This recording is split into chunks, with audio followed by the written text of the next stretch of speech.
I used to think the worst thing in my life was losing my mother at 17, but no.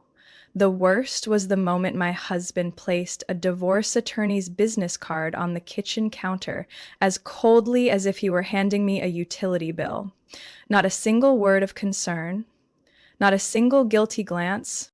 Standing right next to him was Ava, the childhood friend I once considered a sister. She casually linked her arm through Mason's, smiling like this was some romantic date, not a midday stab in the back. Let's get divorced, Ruby. You don't work, so I'm offering $800 a month in alimony. That sounds fair, right? Mason said, his voice disturbingly calm. Congratulations, Mason, I replied, pouring more coffee into my mug. You just lost the last person who cared about you without expecting something in return. My name is Ruby Mitchell. I'm 46 years old, a children's book author and illustrator living in Portland, Oregon. I was married to Mason for 18 years, a man I once believed was my soulmate, my partner, my anchor for life. And Ava, the woman now giggling beside him, had been my best friend since sophomore year of high school. She was at my wedding, cried on my shoulder after every breakup, and once swore she'd never play games with someone else's heart again. But everything I trusted fell apart in a single April afternoon. I had just finished the manuscript for my sixth book, a story about friendship and forgiveness between two little bear cubs. Ironically, just minutes after emailing the draft to my editor, I walked into the living room and saw Mason standing there, emotionless, holding divorce papers. I didn't ask why. I didn't cry. I simply looked at Ava, her soft blonde curls still styled the way I once helped her pick out, smiling like this was a victory she'd been waiting for all along. I'm not the kind of woman who breaks easily, but in that moment, I felt like I was falling through empty air. No warning, no safety net. Looking back, I should have seen it coming. The late nights when Mason came home smelling like unfamiliar perfume, the endless work calls where he'd zone out for hours, and Ava's frequent visits to hang out with Ruby, which always ended with her pulling Mason into the backyard for investment advice.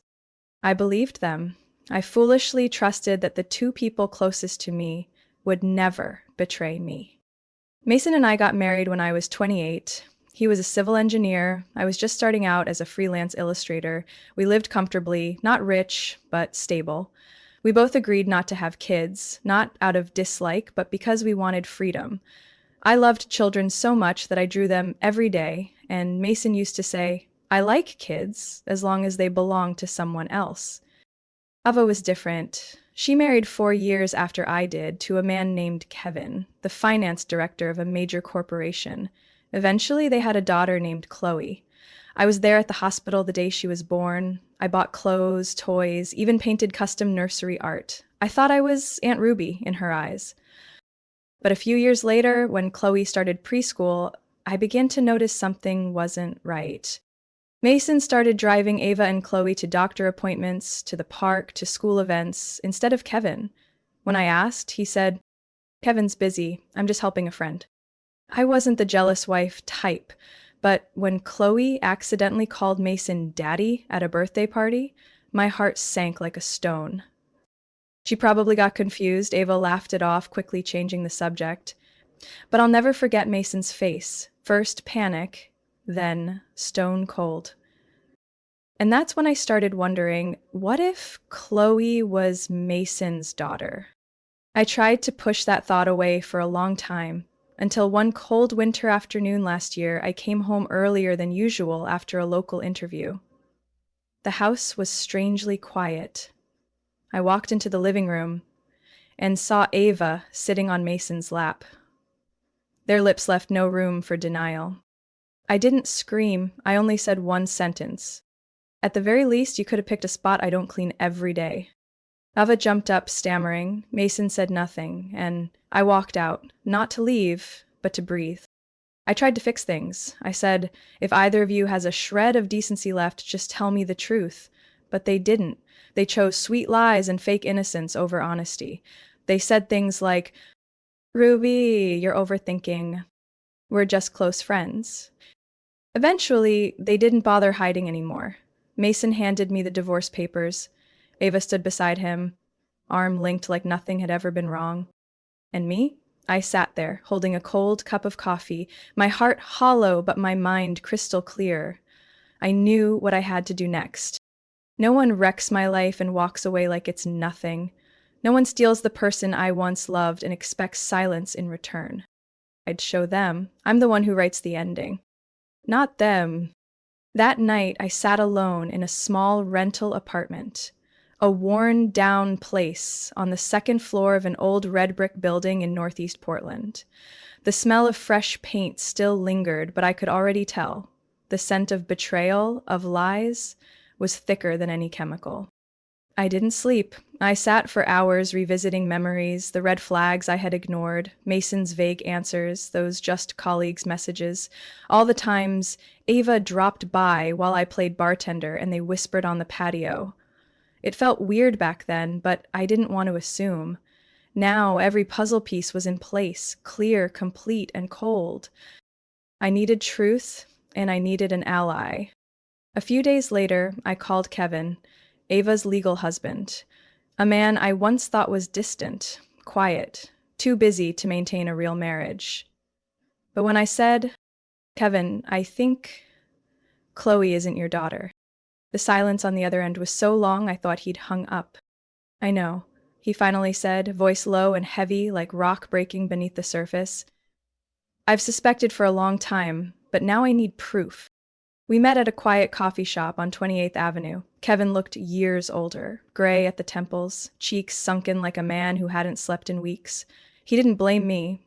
In fact, when I suggested teaming up to gather evidence, he nodded instantly.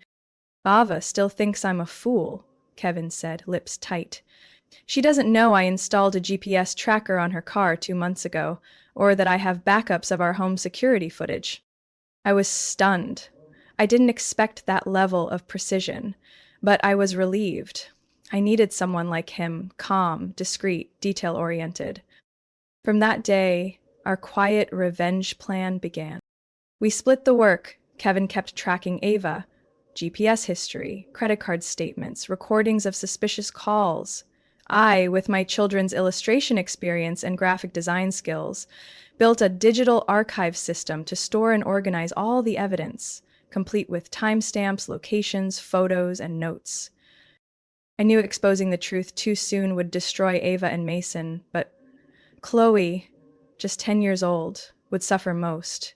I had changed her diapers, sung her to sleep in the hospital, taught her to paint sunflowers with watercolors. She wasn't my blood, but I loved her like she was. So we agreed we'd only act when Chloe was old enough to understand. I didn't want her to grow up in a nightmare created by adults who only cared about revenge. In the following months, Kevin and I quietly gathered evidence. Hotel receipts, audio recordings from hidden car cameras. I saw Mason with my own eyes, kissing Ava in a Riverside motel parking lot at 2 in the morning. Kevin had a text message from Ava that read, I hate going home to Kevin, just want to sleep next to you, like those nights in Bend. I read it. My heart didn't ache like it used to. All that was left was fire, cold and slow burning. There was one time Kevin asked, I don't get how you're still holding it together. Why not just blow it all up online right now? I just looked at him and smiled. Because I don't just want them to fall. I want them to destroy everything they betrayed to get. Every week I still saw Chloe. She had no idea. She still called me Aunt Ruby in that pure, clear voice. I pretended I was fine. I painted with her, told fairy tales, helped her with tough math homework. In those moments, it became even clearer. I couldn't let Chloe become a casualty of lying adults. That summer, I decided to move closer to Kevin's house with the excuse that I wanted to focus on my new book. Mason didn't ask why. Ava sent a brief message like, good luck. I took a screenshot, another piece of evidence of their cold, inhuman detachment. I also quietly opened a separate bank account, completely detached from the old one Mason used to monitor. To prepare for the long fight ahead, I took on more international illustration projects, sometimes working until 2 in the morning. I wasn't tired. The only thing keeping me alive was the goal. One late evening, Kevin called, his voice trembling. They're planning to leave the country together. Ava booked tickets to Cancun. Mason already reserved the hotel. I wasn't surprised, I had predicted it, but still, a chill ran down my spine. Not yet, I said. Then when? He asked. I looked up at my computer screen, where I was sketching a tiny character holding a torch in the dark. When Chloe is strong enough to face the truth, when they think they've won. I wasn't afraid of dying, but I was afraid of dying without showing those two traitors what it feels like to be crushed. The news of my illness came one autumn morning after weeks of fatigue, weight loss, and a persistent cough I had blamed on stress or seasonal allergies. The doctor looked at me with a heavy expression after reviewing the MRI results, then said each word like slicing through raw flesh. Ruby, you have a malignant tumor in your lung. We need to begin treatment immediately. Chemotherapy will be long and you may require extended hospitalization. The room turned cold, despite the heater humming. I could hear the wind howling outside the window. My chest didn't hurt from the diagnosis, but from a thought that flashed through my mind. Would anyone be there for me when I was at my weakest? I called Mason that very night, not because I expected anything. I just wanted to know, after everything, did he have any shred of conscience left? He answered on the third ring. Hello? I have cancer, I said bluntly. Silence. Okay. Hope you'll be all right. Mason sounded like I'd just told him I had a mild cold. The doctor said I'll need to stay in the hospital for at least 2 years. I'll try to keep working from the room, I just thought you should know. Yeah, I guess I'll stop by, if I get the chance. I hung up. I set the phone on the table like unloading a boulder from my chest. I didn't cry. I didn't need tears for a man who'd long run out of love. Mason didn't visit in the first week, nor the second. By the third month, he came once, bringing a box of grocery store cookies and a forced smile. Sorry, work's been crazy, he said, sitting down without looking up from his phone. Did you come here to see me or just killing time while Ava finishes her hair appointment? I asked flatly. Don't be like that, Ruby. You know I have responsibilities. To other people now. I nodded. Good. Then don't pretend. And don't come back. I asked my lawyer to file the official divorce papers. I only requested one thing, $700 per month during treatment. I didn't want Mason's money, but I wanted to leave one final mark. That I still had enough clarity to hold him accountable, even symbolically. He signed with suspicious speed, as if he'd been waiting for this day. When my lawyer called to confirm, she just sighed.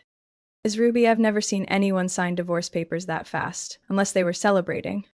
I wasn't shocked, but still I felt a cold emptiness. What truly broke my heart wasn't Mason. It was Chloe. She had been the light in my darkest days. Ever since Kevin moved closer to the hospital, Chloe visited me every Tuesday afternoon. She'd bring books, chat, laugh, and give me tight hugs before heading home. But after her 15th birthday, everything changed. Chloe stopped coming. My texts weren't answered as quickly. When I asked Kevin, he just shrugged. I don't really know. She's quiet lately. I think Ava's been saying things behind your back.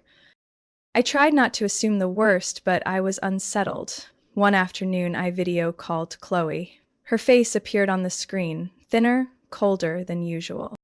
How are you? Haven't seen you in a while. I've been busy with school, and Mom says you need rest. But I'm okay, sweetie. I can still draw, still write. It's not that. I don't want to see someone who's gonna die. It felt like a slap to the face. I went silent, so did Chloe.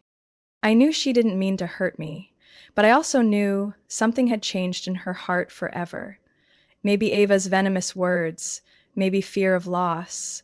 Whatever it was, I was no longer the Aunt Ruby she used to love. I hung up. My heart felt like it was being crushed.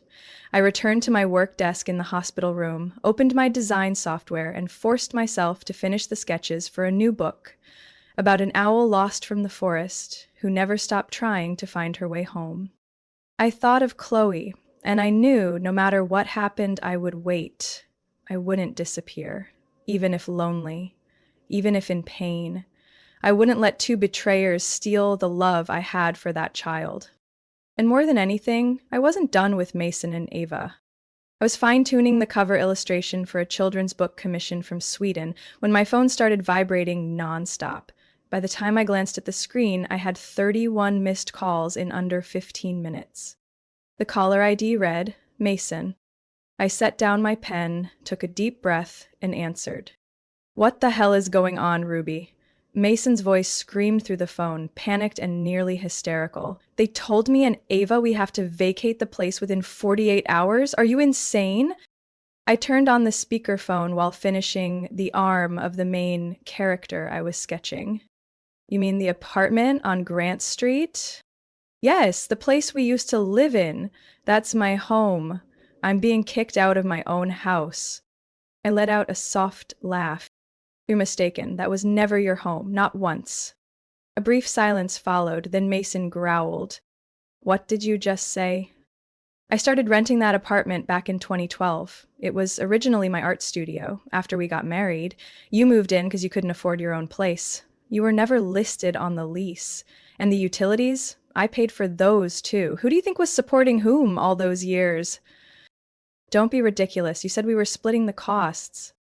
Do you really think splitting means handing me $200 a month and calling that your contribution?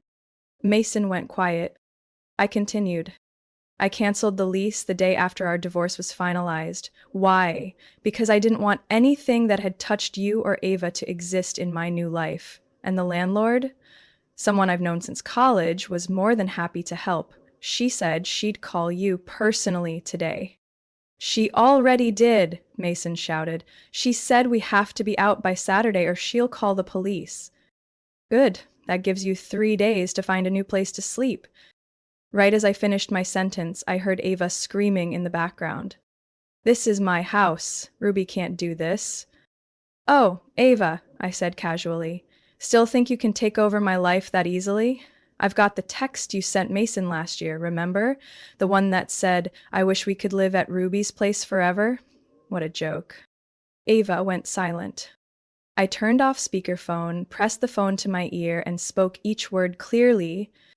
That apartment was my creative space. It's where I brought childhood dreams to life, and you two, you turned it into a den of betrayal. Now get out. Mason sounded crushed. Ruby, you can't. We don't have anywhere else. We're running out of money. Then stay at a hotel or rent a temporary place like everyone else does, I replied. As for money, don't look at me. I'm living off $700 in divorce support for medical treatment. The rest, well, I don't make a dime, remember? A few seconds of silence passed, like the still air before thunder strikes. Ruby, come on. We had good times once. You can't throw it all away over a few mistakes. You're calling wrecking an 18-year marriage and sleeping with my best friend a few mistakes? I'd wait for an answer. I hung up. 3 days later, I received an email from my former landlord with a video clip from the security camera. In it, Mason was seen struggling to load old suitcases into the back of a pickup truck while Ava yanked a handbag out of a mover's hands, screaming profanities. The apartment was empty, the curtains removed, furniture scattered. A miserable scene.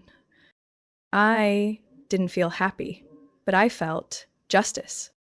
That night, Kevin dropped by the hospital, bringing a fruit smoothie Chloe had made herself.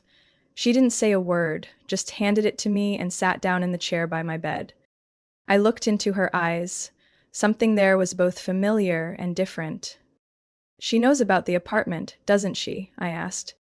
Kevin nodded. She didn't say much, but she overheard Ava screaming at me on the phone yesterday. Chloe just quietly took a book and went to her room. Then today she made the drink and said it was for you. I pressed my lips together. The chill in my body from the tumor seemed to ease just a little. I turned to Kevin and whispered, Mason and Ava thought they could take everything. Love, shelter, peace.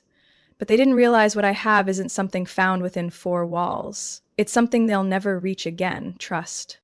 Kevin nodded. He gave my hand a light squeeze without saying a word, but in his eyes I could see it clearly.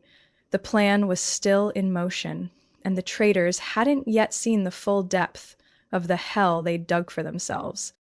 I had just wrapped up a virtual meeting with the German publisher when my phone buzzed again, the same familiar name, Mason. Third time that afternoon. This time, I didn't ignore it. I answered, placed the phone on the table, and turned on speakerphone. Ruby, where are you? Why won't you pick up? This can't wait anymore. Mason's voice trembled, panicked, like a drowning man clinging to whatever floats. What's going on? I asked, still coloring a character riding a flying horse through purple clouds. Ava and I, we don't have a single dollar left in our account. I remember you once promised to help if things ever got bad. Well, it's worse than you imagined. I set my pencil down. My eyes drifted to the window where the late afternoon sun touched the maple trees outside the hospital. Worse? Want to be more specific? I need you to transfer $11,000, Mason said, voice growing quieter, almost ashamed. Just once. I swear I'll pay it back, once Ava gets a job. I didn't laugh. It wasn't funny. I just felt exhausted at how people like him always assumed I was their life raft, even after they dragged me to the bottom. 11,000? I repeated. Is that what you spent while living in my apartment? Or the amount Ava spent on designer handbags while I was in the hospital for cancer treatment? Silence. A pause long enough that I could hear Ava shouting in the background. Ask that witch if she still has a conscience. I turned the volume up. I hear you loud and clear, Ava, and no, I no longer have any conscience left for people like you. Mason tried to salvage the moment, his voice softening like he was negotiating with a loan officer. Ruby, don't be like this. I know things were bad, but we had a past. You once said you'd never abandon someone in need. I cut him off, my voice sharp as a blade. And you once said you'd never betray me. Remember that? Mason had no reply. I exhaled, trying to keep my voice steady. Mason, I'm not your acquaintance, not a bank, not a charity. I'm a stranger, exactly what you and Ava turned me into. Ruby, please. From now on, direct any requests to my attorney. His name and office address are in the divorce file. I won't answer any more of your calls. Wait, Ruby, don't hang up. You can't do this. I pressed end call. Less than a minute later, the phone rang again. I powered it off. 3 days later, my attorney informed me Mason was ignoring all contact from the legal office, refusing to accept official documents, and had repeatedly attempted to call me. Behavior that, under Oregon law, could constitute post-divorce harassment. I nodded. Send a final warning. If he keeps this up, we file a suit. That evening, I was sipping ginger tea when Kevin called. He had just picked Chloe up from school. I asked how she was doing. Kevin paused, then said, she asked today, why does Mom hate Aunt Ruby so much? My heart clenched. What did you tell her? I told her the truth, that it wasn't Aunt Ruby who changed. It was her mom, scared of losing something that was never really hers. I didn't say anything, but somehow my heart warmed in the strangest way. Mason didn't stop. 2 weeks later, he sent a long, rambling email whining about cramped living conditions, Ava's insomnia, and piling bills. At the end, one line read, if you could just loan me $5,000, I promise this will be the last time. I hit forward, sent it to my attorney, and added one note. Please reply on my behalf. No, permanently. The next day, I got the news. Mason and Ava had been evicted from the motel they were staying at after failing to pay for 3 weeks. They were seen arguing in the parking lot, Ava tossing suitcases into the street, Mason screaming that she had ruined his life. I didn't feel satisfied. I used to think I needed revenge, but now I understood. Some people destroy themselves faster than any retaliation could. My job was to let go and stop saving them. That day was a chilly October afternoon in Portland. It drizzled lightly, the air damp and cold, as if even the weather knew something was about to be exposed. I sat in the back of Kevin's car, holding a folder and a thick envelope. Inside were all the pieces I'd saved over the past 3 years, photographs, audio recordings, bank statements, sworn testimonies from lawyers. The destination was the Walters house, Mason's parents, a place that once felt like home, now a battlefield. Kevin stopped in front of the two-story white wooden house. I took a deep breath, stepped out, and didn't look back. Chloe walked beside me, silent as a shadow, but I could see it in her eyes. Determination, a decision already made. Mrs. Marlene Walters opened the door, the woman who once called me her second daughter for nearly 2 decades. "Ruby," she said, her voice laced with concern, "Mason and Ava, they're here too. Are you sure you want—" "I'm sure," I replied calmly, my voice steady like a lake before the storm. The living room was the same, warm fireplace, scent of apple pie, soft red-striped curtains. But the air was heavier than ever. Mason sat slouched on the couch, pale and weary. Ava beside him, gripping a glass of orange juice like she might crush it. Mason's parents sat across, in front of, the walnut coffee table, the same table where I once placed Christmas cookies every year. I placed the folder on the table. Every move made Mason tense, like he was bracing for execution. "I came to lay it all out," I said, looking directly at Mr. Charles Walters, my former father-in-law. "Not to cry, not to beg, but so you know the truth." I opened the folder, pulled out 3 photos, one of Mason and Ava holding hands leaving Riverview Hotel, another of the message, "I want to be with you every night," and a third, Ava's credit card statement using Mason's support money to buy designer handbags while I was hospitalized. The room went eerily silent. I continued. "I wasn't surprised that Mason cheated, but what broke me was realizing the one person I considered my best friend helped him do it." I turned to Ava. "You came into my house, ate my food, and then stole my husband. Do you think you deserve anything?" Eva opened her mouth, but Chloe stepped forward, her voice firm. "She doesn't, Aunt Ruby." Everyone turned to Chloe. Ava shot up from the couch. "Chloe, I'm your mother. What are you saying?" Chloe lifted her chin, brown eyes burning with maturity beyond 15 years. "You were never my mom. Dad, Kevin, took me to school on my first day. Aunt Ruby sang me to sleep. You went to spas, called your friends. You don't even remember what I wanted for my birthday last year." "You've been poisoned by Ruby," Ava screamed. "She's just using you to get back at me." Chloe stepped beside me, holding my hand. She turned to her grandparents. "Grandma, Grandpa, I don't need blood to know who loves me. And if I had to choose again, I'd still choose to live with Dad and Aunt Ruby." Mr. Charles sat quietly for a moment, then rested his hand on my shoulder. "We raised a son without shame and defended a shameless woman." "Dad, I'm your son," Mason shouted, nearly wailing. "No.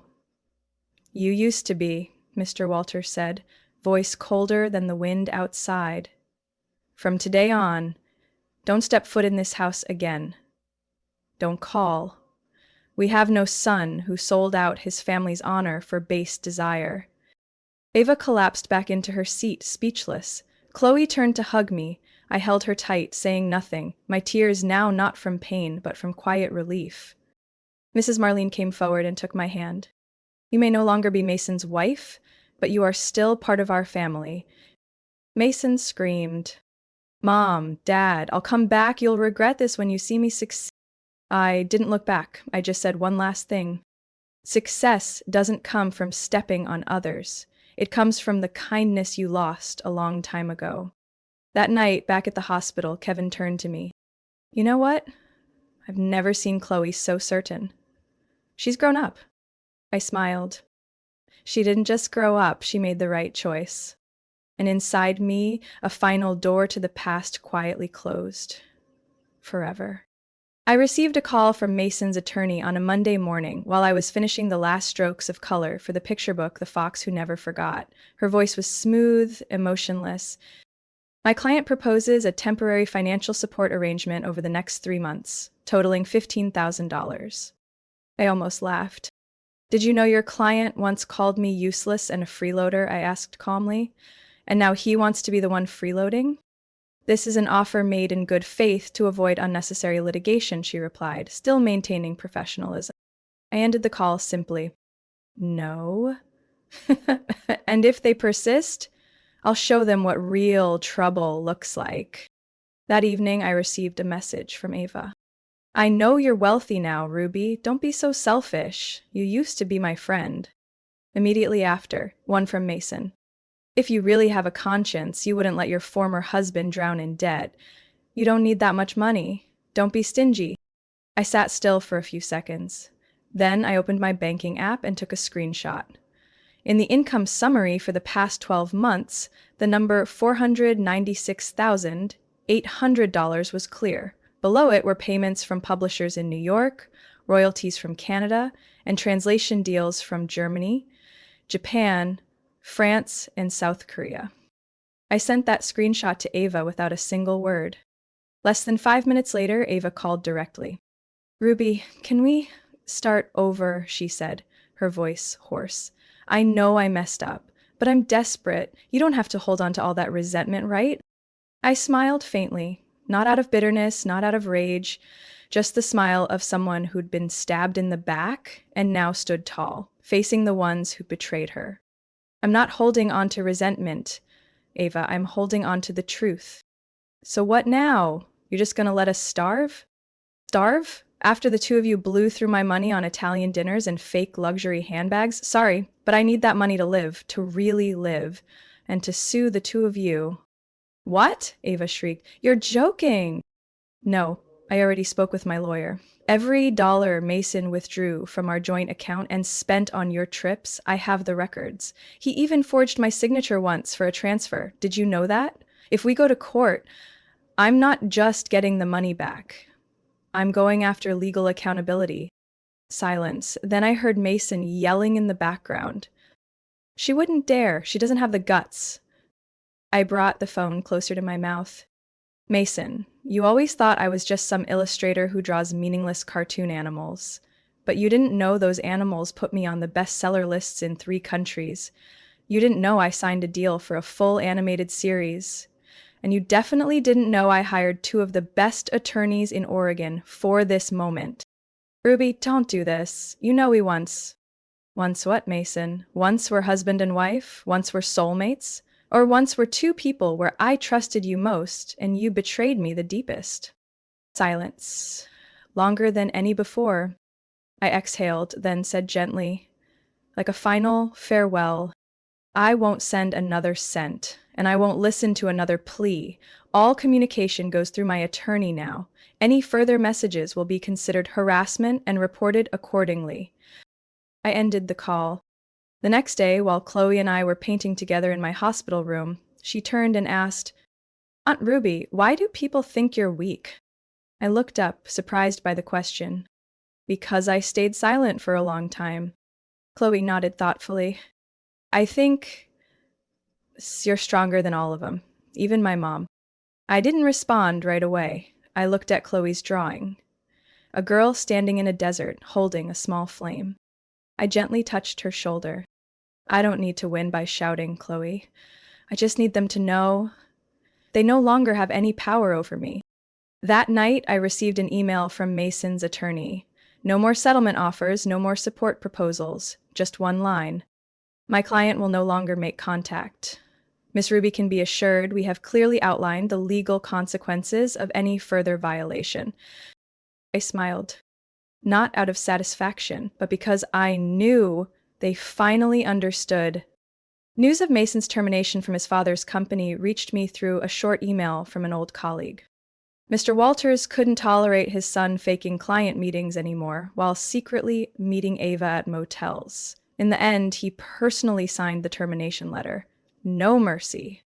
I took a small sip of tea and didn't bother responding.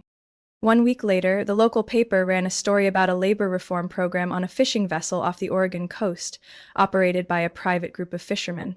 Among those sent to learn discipline and the value of real labor was the name, Mason Walters. I almost laughed out loud when I read the photo caption. He doesn't seem used to rough seas. Not used to it was putting it mildly. Someone like Mason, who'd lived his whole life surrounded by air conditioning and artisan coffee, was now facing salt winds, fish guts, and an 18-hour workday. Kevin called me one evening, chuckling softly. I guess this time Mason might actually learn something about responsibility. Or jump off the boat the second he sees a seagull, I joked, and we both laughed quietly. As for Ava, after George was granted full custody of Chloe, she went into a free fall. The court ruled her unfit to care for a minor, with evidence including long lists of luxury spending, negligence toward her daughter, and uncontrollable hostility during hearings. She moved into a rundown apartment complex on the east side of the city, where the walls were moldy and cracked, and the elevator groaned every time it stopped. No one visited her. No friends, no family. I heard that Ava was working 3 jobs at once, waiting tables at a 24-hour diner, cleaning offices at night, and delivering newspapers on weekend mornings. Every time she texted me begging for help, I simply read it and didn't respond. She once had everything, a family, a friend who loved her, a smart daughter, and then with her own hands, she destroyed it all. As for Chloe, she was thriving. Ever since moving in permanently with George, her grades had soared. She was selected for the national debate team and awarded a partial scholarship from a prestigious prep school in New York. On her 16th birthday, she sat beside me in my hospital room, holding her application file. I want to study linguistics, Chloe said, her eyes shining. Then I'll translate your comics into Spanish, French, Japanese, so every kid can read them. I couldn't hold back the tears. I pulled her into a hug and whispered, Chloe, you're proof that real love doesn't need blood. My health is no longer as bad as it was. After nearly 2 years of treatment, the doctors told me the tumor had significantly shrunk, and if I continued responding well to the therapy, I could be discharged within 6 months.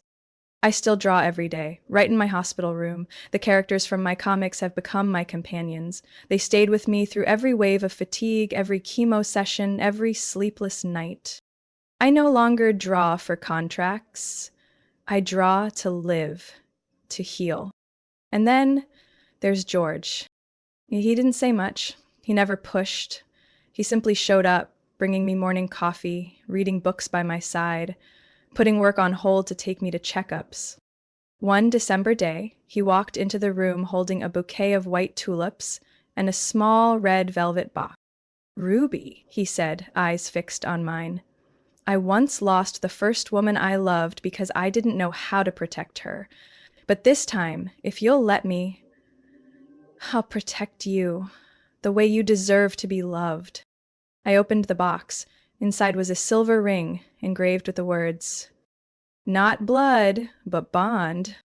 I didn't say anything at first, I just placed my hand over his and nodded softly. No need for a fancy ceremony, no need for a pristine white dress, just 2 people who had been broken, now finding peace in each other. At the end of the year, I sat by the hospital window, Chloe resting her head on my shoulder, George next to us reading a book. Outside, snow had just begun to fall. I thought of Mason bracing himself against cold waves. I thought of Ava, alone in a dark room without laughter. But I no longer felt anger, only silence. Peace. Like a wound that had finally healed, leaving only a scar. My life had once been taken from me, crushed. But I reclaimed it. One sketch, one dream, one heartbeat at a time. I didn't need revenge to watch them suffer. I just needed to live well, to prove I no longer belonged to the darkness. Ruby's story is proof that no one can take your true worth unless you let them. Despite betrayal, loss, and deep wounds, she chose not vengeance, but strength, grace, and quiet success. In a world full of deception, Ruby reclaimed justice while nurturing real love with Chloe and George. Sometimes the best revenge isn't causing pain. It's living a life so joyful, so radiant, that the past can no longer touch it. What do you think of Ruby's choice? Should she forgive or keep her boundaries? Share your thoughts below, and don't forget to follow the channel for more stories about family, love, and the powerful lessons life has to offer.